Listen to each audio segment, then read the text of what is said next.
Feed me. Take one. Rolling speed.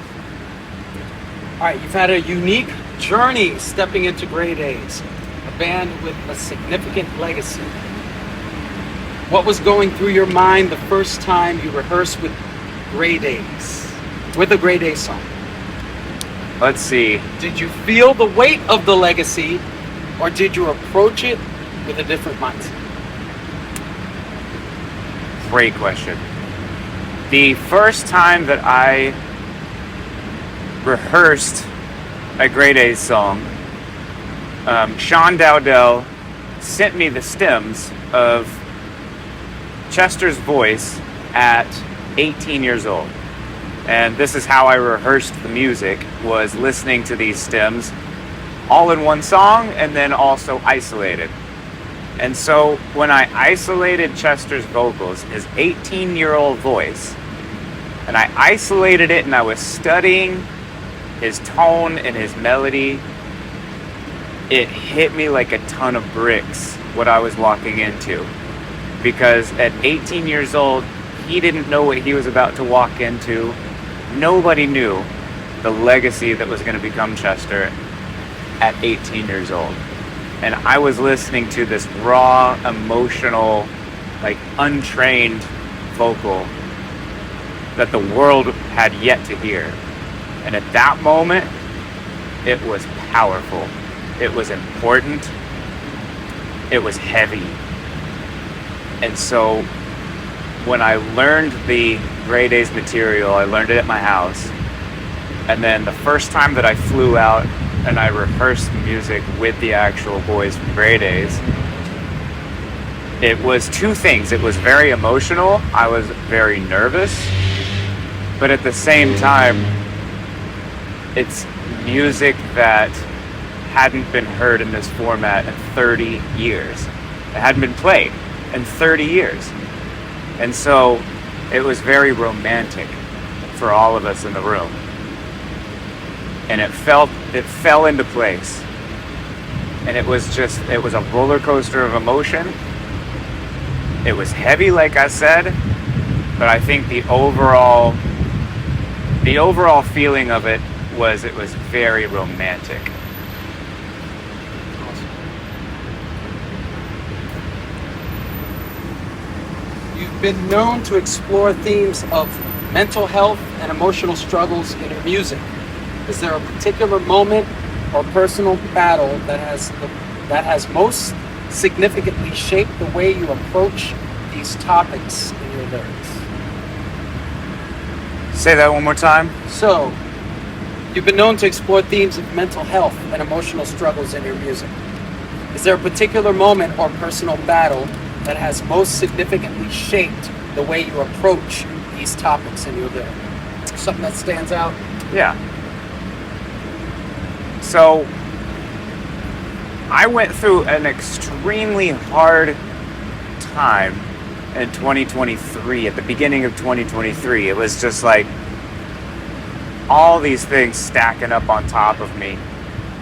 And mental health is something that I've always battled with from the earliest of age. I remember being, 10 years old and feeling this weight on my chest that I didn't have the language to articulate what it was.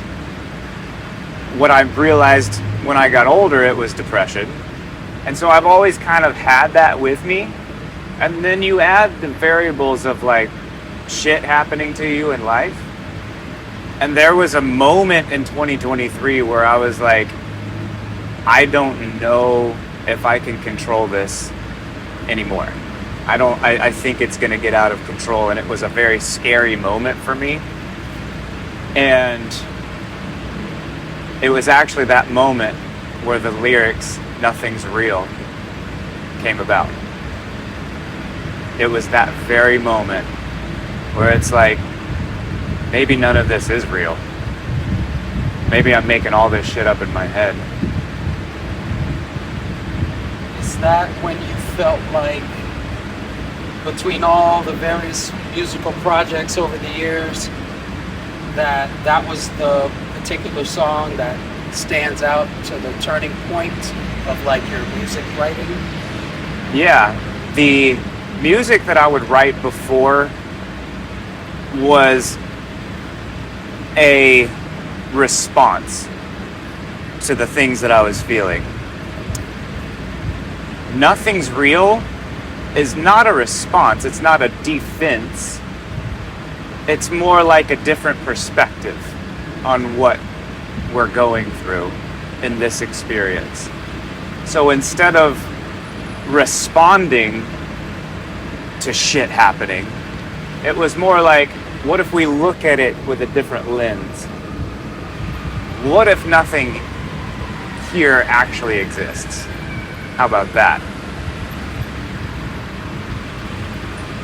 All right.